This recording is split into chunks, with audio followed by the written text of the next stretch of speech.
wabarakatuh. Teman-teman semua, perkenalkan saya Erna Melasari. Hari ini saya akan mengobrol nih, bincang-bincang aja kita tentang pondok. Jadi kebetulan kami ini menghabiskan sisa usia di pondok gitu.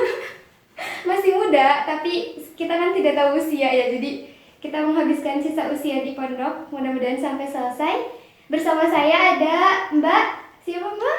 Naria. Mbak Naria, nama panjangnya? Naria. Naria, unik sekali hanya Mbak Naria. Kemudian satu lagi Mbak? Mbak Aisyah, nama lengkapnya Mbak Siti Nur Aisyah. Masya Allah, Mbak Siti Nur Aisyah. Mbak Siti Nur Aisyah dari mana? Dari Riau. Dari Riau. Kalau Mbak Naria? Dari Indramayu, Jawa Dari Barat. Masya Allah, saya sendiri dari Cianjur, Jawa Barat. Jadi, mengapa kali ini kita membahas tentang kenapa sih harus mondok gitu? Karena sekarang tren juga ya, cukup tren orang-orang inginnya itu di pesantren gitu. Banyak juga mulai pesantren dibuka, murid-muridnya juga mulai banyak. Sebenarnya apa sih keunggulan di pesantren? Kenapa teman-teman kita di sini sekarang juga lebih milihnya di pesantren dibandingkan sekolah biasa? Yuk kita langsung tanya aja. Pertama dari Mbak Naria dulu nih. Jadi Mbak mulai di pesantren itu dari kapan? Dari SMA. Dari SMA? Oh, berarti SMP-nya enggak nih sekolah biasa gitu? Ya, sekolah biasa. Kalau Mbak Aisyah? Dari SMP. Masya Allah. Oh, Masya Allah, ini lebih muda lagi dari SMP. Berarti itu kalau dari SMP tuh udah jauh dari rumah gitu? Sudah. Saya mondoknya di Medan. Masya Allah, kalau rumahnya tadi di Riau. Iya. Jarak dari Riau ke sekolah di Medan itu jauh? Kurang lebih 17 jam. 17. Itu perjalanan menggunakan bis. Waktu SMP itu kan ya, dimulai dari SMP. Iya. Itu atas kemauan sendiri atau orang tua? Kemauan sendiri sih pertamanya ya, mungkin terinspirasi dari murid dari Ustadz. Ya kan, saya kan belajar ngaji dengan guru. Anak beliau tuh mondok. Jadinya setiap ada perkembangan prestasi-prestasi pasti dirayakan di majelis ngaji. Jadinya saya terinspirasi dari situ. Gitu. Kalau Mbak Naria sendiri, kenapa sih pas SMP kan nggak mondok nih, tapi kenapa pas SMA pengen mondok gitu? Saya dari dalam hati pokoknya. Pengen Dan mondok gitu. hati. Iya benar-benar. Panggilan ini ya, panggilan gaib mungkin. Iya pokoknya kayak gitu. Dulu kalau ada, memang di daerah saya tuh nggak banyak sih orang mondok, cuma ada beberapa. Cuma pas lihat anak pondok tuh kayak aura positifnya itu kayak jadi pengen mondok kayak gitu. Dapat aura positif katanya kalau dari mondok. Jadi setidaknya kalaupun kita belum baik, kita terlihatnya beraura positif gitu ya. Itu yang pertama teman-teman, kenapa sih kita harus milih mondok? Mungkin aura positif itu dilihat karena dari penampilan juga ya. Iya, Kita kan jadi itu sangat adem kalem melihatnya. kalem gitu kita. Walaupun ya tentu kalau menyinggung tentang penampilan ini, kalau perempuan tentu masalahnya kan ke hijab ya. Yang penting ya sesuai dengan menutup aurat. Setidaknya kalau di pondok itu teman-teman bisa lebih menjaga dirinya, terjaga juga penampilannya gitu. Itu sih salah satu faktor mungkin untuk salah satunya menjaga diri mungkin gitu ya. Iya, benar. Dengan ke pondok lebih menjaga diri. Oke nih, terus karena udah lama di pondok berarti kan ya, setidaknya sekarang sekolahnya kelas berapa Mbak? Sekarang kan kuliah. Oh sekarang kuliah, di pondok juga? Pondok juga. Mbak juga? Iya. Ini satu pondok nih ceritanya. Kuliahnya satu pondok. Kuliahnya satu pondok. Terus bedanya pondok sama sekolah biasa itu apa sih Mbak? Mbak Naria kan pas SMP-nya enggak? Bedanya, yang pasti di pondok itu lebih mandiri ya. Memang kita di rumah mungkin ada beberapa anak yang di rumah juga rajin kayak bantuin nyapu, ngepel sama nyuci piring. Tapi di pondok itu kita benar-benar ketika ada suatu masalah itu memang kita yang harus memecahkan kayak gitu. Baik dari misalkan dari segi kebersihan kayak gitu, dari jadwal piket, lokasi mana aja yang dipiketin. Termasuk waktu itu di pondok saya ada anak yang kayak kemasukan kayak gitu. Terus kan saya baru masuk tuh kelas 10. Saya bilang sama kelas, bilang ustazah saya bilang kayak gitu, ternyata gak usah katanya, kita dulu yang harus menyelesaikan. Nanti kalau memang udah kita nggak bisa baru kita lapor ke ustazah seperti itu. Pokoknya lebih mandiri, kreatif pasti kayak gitu. Menarik ya, di dunia yang sekarang serba dimanjakan, justru anak-anak pondok ini muncul statement lebih mandiri gitu. Tadi dikatakan juga bahwa kemandirian itu bisa dari penyelesaian masalah yang tiba-tiba datang gitu kan. Ternyata nggak harus sama lapor ke ustazahnya, tapi kita dulu nih teman-teman gimana cara nyelesainnya, yang mungkin itu nggak ditemukan di kelas-kelas biasa. Karena di samping kelas biasa juga kan kalau nggak mondok paling masuk jam 7 pulang lagi zuhur ya. Baca zuhur. Kalau di pondok kan berarti 24 jam. Iya, gitu. oh ya, sama satu lagi kalau di pondok tuh kekeluargaannya itu ya kencang banget, karena kita kan satu atap situ, misalkan di angkatan kayak ada apa mesti kayak dikeluarkan kayak itu unek-uneknya, entah permasalahan atau apa kayak gitu. Jadi kita emang satu apa ya, tahu satu sama lain seperti itu. Lebih paham mungkin Oh karena iya, kalau boleh tahu mbaknya nih mondok juga. saya juga memutuskan untuk mondok. Kalau boleh tahu alasannya gimana? Saya itu mondok, kalau saya itu SMA itu sebenarnya bukan mondok istilahnya, tapi Asrama. ada asrama, semacam asrama kecil. Kita hampir 24 jam di sana, sama ngaji sih. Jadi saya awalnya pas SMA itu kenapa memilih asrama yang seperti pondok gitu ya, bahasanya seperti pondok, karena bukan pondok asli yang benar-benar 24 jam dengan manajemen kepesantrenan di pondok, nggak seperti itu, tapi ya cuma ngaji aja di situ.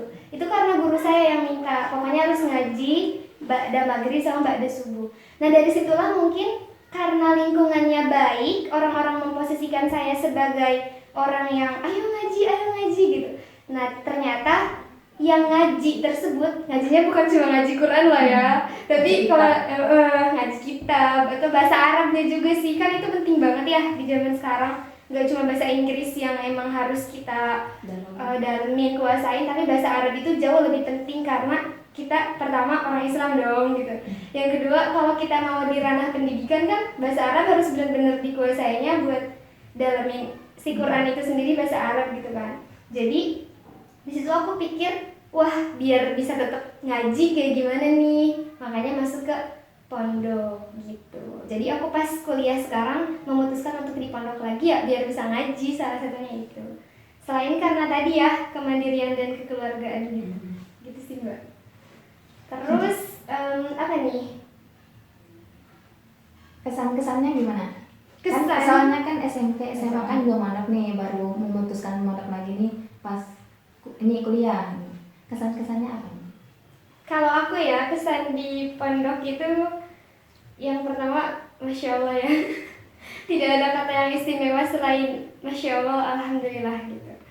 Karena yang namanya pondok itu juga ternyata jauh banget dari apa yang kita bayangkan. Semisal kita membayangkannya pondok itu orang-orangnya solihah semua, sehingga ketika kita masuk kemudian orang-orangnya ramah sebagaimana gambaran surga gitu kan, senyum-senyum, ada yang nyambut pokoknya gitu kan.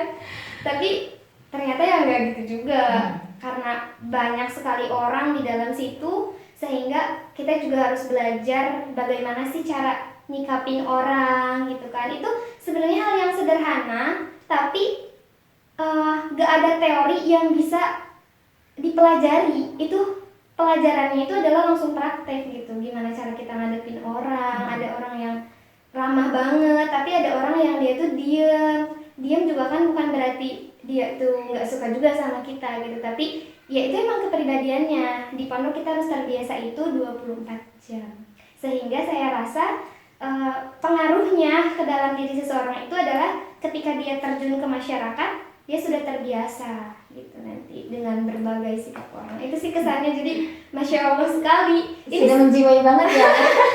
Anak-anak baru menjiwai sekali nih. padahal baru sebentar gitu Iya. kan. Ini sok-sokan menjiwai aja. Lebih tepatnya kalau masuk pondok itu mempelajari karakter ya. Karakter Iya. manusia itu kan kadang nggak ada di mata kuliah gitu kan. Benar sekali. Walaupun orang yang kuliah jurusan psikologi, Itu saya belum tentu paham juga sebenarnya karena hanya teori. saya rasa seperti itu. Itu butuh aplikasinya langsung kan, implementasinya apa. Nah gitu. Jadi kita di sini ngobrol aja ya, tidak menyoroti keilmuan pesantren atau pondoknya yang seperti apa, tapi lebih ke kehidupan di pondoknya kayak gimana. Terus juga ini loh mbak, kalau di pondok mungkin benar-benar lebih terjaga apa? Justru sebaliknya enggak. Maksudnya gini loh, kalau di luar itu kan anak-anak tetap sama orang tuanya, jadi mungkin bisa dibimbing sama orang tuanya kalau nggak di pondok. Terus pergaulannya juga kan bisa lebih diperhatikan. Kalau di pondok itu gimana? Maksudnya terjaga dari apa nih? Ya bisa aja Apa kayak hubungan sama semacam sesama jenis gitu ya, pergaulan sesama- bebas atau gimana, kan kalau di pondok mungkin cuma teman-teman aja nih atau gimana? Kalau saya pribadi kan itu emang asramanya dia putri, pisah ya antara putra dengan putri, jadinya memang kalau dibilang terjaga ya alhamdulillah terjaga gitu kan, karena kelas juga, kelas waktu sekolahnya juga itu berbeda kelasnya.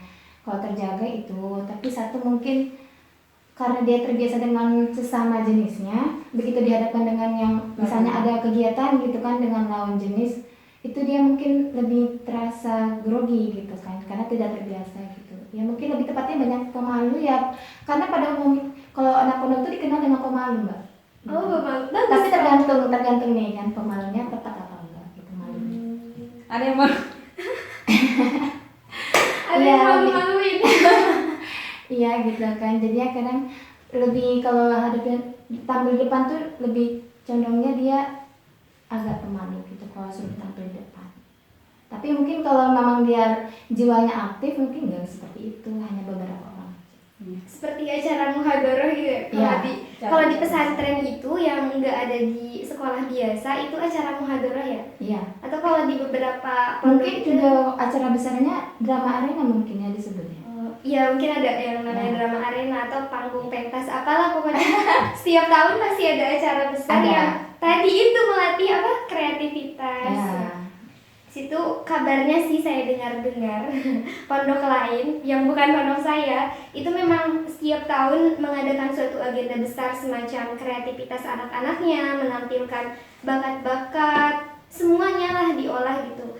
Dari segi seninya itu masuk, terutama bidang seni yang keilmuannya juga ditampilkan di sana, dan itu semuanya yang mengelola santri-santrinya ya. Iya. Mulai dari Iya, dibimbing. penyiapan dekorasi dan lain sebagainya gitu. Oke gitu, jadi sebelum kita tutup podcast kita, bukan apa ya, ngobrol-ngobrol sebenarnya. Ngobrol-ngobrol kita, aku mau menarik dulu beberapa kesimpulan. Yang pertama itu kenapa kita harus mondok? Tadi yang pertama adalah kemandirian gitu ya. Dari segi kemandiriannya, anak pondok itu lebih berpotensi mandiri karena dia jauh dari orang tua juga tadi. Terus kalau ngapa-ngapain itu berusaha untuk menyelesaikan langsung gitu permasalahan yang ada sebelum diajukan ke orang yang lebih tua. Itu gimana sih kita selesaikan dulu, itu kemandirian dari berbagai aspek. Kemudian yang kedua itu apa tadi ya?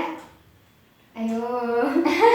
apa kreativitas? Kreativitas yang tadi disambung di akhir. Pokoknya banyak banget kreativitas di pondok itu ya, dari segi apa namanya?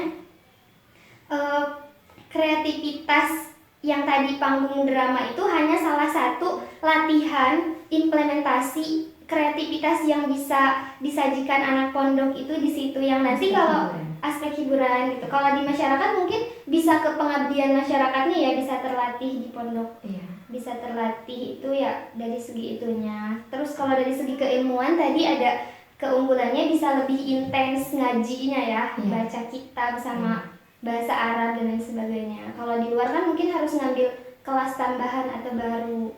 Terus juga anak pondok tuh lebih disiplin nggak sih?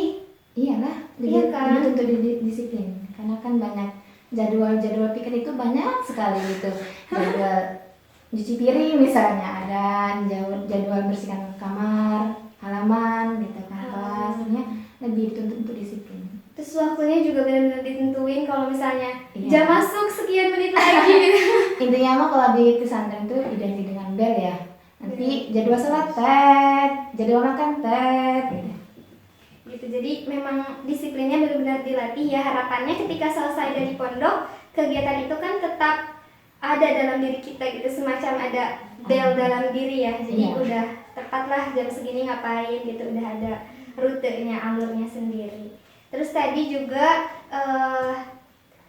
anak pondok juga lebih bisa menjaga diri ya di samping itu, karena di pondok juga pasti ada pembimbingnya kan. Ada, Jadi iya, pasti. teman-teman nggak usah khawatir gitu. Di pondok juga ada teman-teman dan juga para musyrifah atau ustazah dan lain sebagainya panggilannya gitu.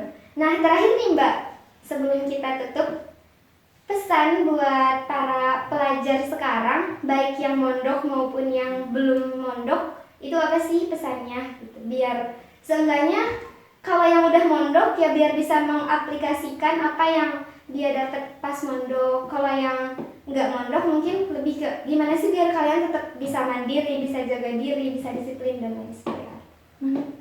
Aku jawab yang nggak mondok aja ya. yang nggak mondok biar kayak anak pondok itu yang pasti aktif kegiatan di sekolahnya kayak gitu, ekskul kayak Iya. gitu. Kayak gitu sih. Intinya mah sibukkan diri dengan kegiatan-kegiatan positif mungkin ya kalau yang di luar ya. Kalau yang di pondok mungkin lebih karena kita menjaga, sudah berada di tempat yang tepat. Itu jadinya mungkin bisa dimaksimalkan, jangan dianggurin mungkin ya. Kadang-kadang kita suka terlena dengan waktu gitu. Intinya mah berjiwa tekun. Kalau misalnya menghadapi sesuatu, kalau misalnya kita mempelajari sesuatu tuh tekun gitu, mungkin bisa lebih matang ilmunya.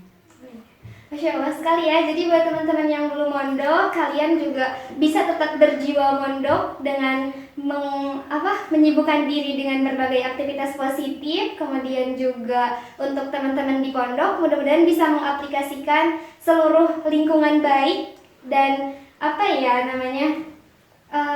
rute-rute alur-alur yang sudah diadakan di pondok bisa diaplikasikan dalam kehidupan sehari-hari. Satu yang paling penting adalah waktu. Jangan pernah menunda-nunda suatu pekerjaan dan jangan pernah menyia-nyiakan waktu. Sungguh-sungguh dalam belajar. Ijhad wala taksal wala takunu ghafilan. Fanadamatul uqbah liman yatakasal. Jadi penyesalan itu buat orang yang ada di akhir gitu, yang menunda-nunda dan lain sebagainya. Itu dari kami. Saya Erna Melasari. Saya Aisyah. Saya Naria. Sampai jumpa lagi kalau ada waktu. Tutup nih Mbak. Billahi taufiq wal hidayah. Assalamualaikum warahmatullahi wabarakatuh.